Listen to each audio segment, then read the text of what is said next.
Macquarie is, as most people know, a writer, director, and that's always a kind of a unique situation when the person who's directing the film wrote the material, or was one of the writers of the material.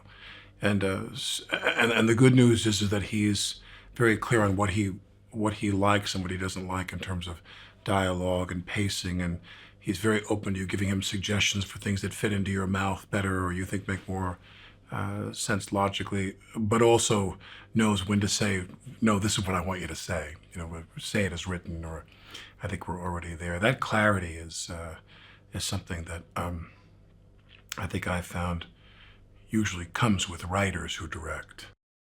He's very vigilant. He comes to work every day. He's on the set every day. He's you know, got notes and he's got input about everything that's being done.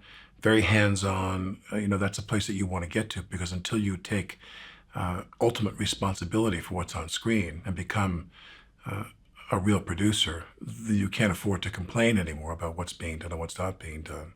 And Tom has taken that responsibility. And I must say the results here since I've been here, it's wonderful because it's intense. We work, you know, we keep the day as focused on the work. I mean, there's laughs and there's fun and there's camaraderie, but we get a lot done every day. My character, Alan Hunley, is the director of the CIA. The IMF is a kind of a little indie we have in the intelligence community, and I want them gone. I want them shut down. Renner is very much a very physically capable guy, and I like that. I like the challenge of that, because I like that the guy I'm up against is tough. Not just mentally tough, but physically tough. My character spends a lot of time leaning on Brad.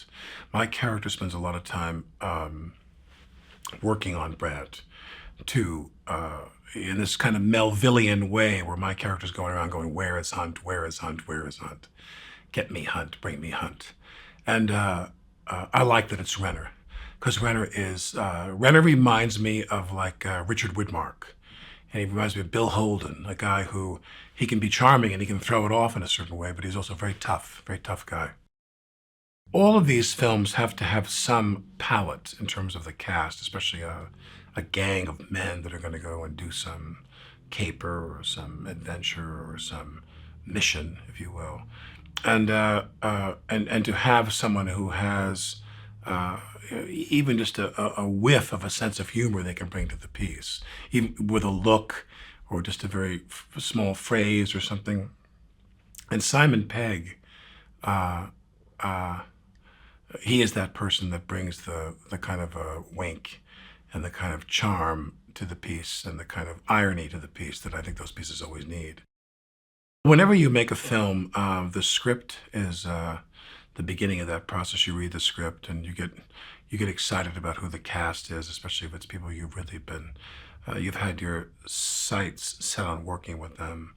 But when you show up to shoot and you start to shoot, you realize that the camera is the star of every film. And the camera is the element of the film which, if it doesn't get what it needs, we're going to go again until we do. And the man or woman or team of people, for that matter, who are responsible for that really are fundamentally the most important part of the whole thing. And when you see it, someone, and I've had the great pleasure, probably the most wonderful and most satisfying part of my whole career was the cinematographers I got to work with. I'm here with Elswit, who is, you know, one of the greats. I mean, one of the greats. And made so many great films, won the Oscar for There Will Be Blood, and shot those P.T. Anderson films, Magnolia with Tom and Boogie Nights. And you just really, it really kind of psychs you up. It really kind of makes you feel good when you know you're out there with someone like that. It's really thrilling. My dad would watch the show, and Mission Impossible would be on, and they'd be trapped in some chamber, and they were going to run out of oxygen, or the cyanide was going to go off, or some time-sensitive thing, and he'd look at his watch, Martin Landau or someone, and say, "We better hurry up, Jim, because we only have," and my father would say, "5 minutes," and Martin Landau would say, "5 minutes to live." I'd look at my dad, I go, How did you know that? I was like 7 years old, and my father would say, because there's only 5 minutes left in the show. This episode of the show is over in 5 minutes. I would be like, wow, it's interesting how you put all that together. The first movie I remember seeing with Tom where he changed on film. Like you see Tom become, I don't want to say become a man, because it wasn't that he wasn't a man on film, but he becomes a different kind of man. He took those reins of being kind of cool, indifferent. You don't come to the audience comes to you. You know, you become a real action star. Well, there's an integrity to you, there's a depth to you, but you don't have to push too hard. You're just there. And he just shows up and everything's there. And that's where Tom is at in his career, you know. He shows up and everything is there on film.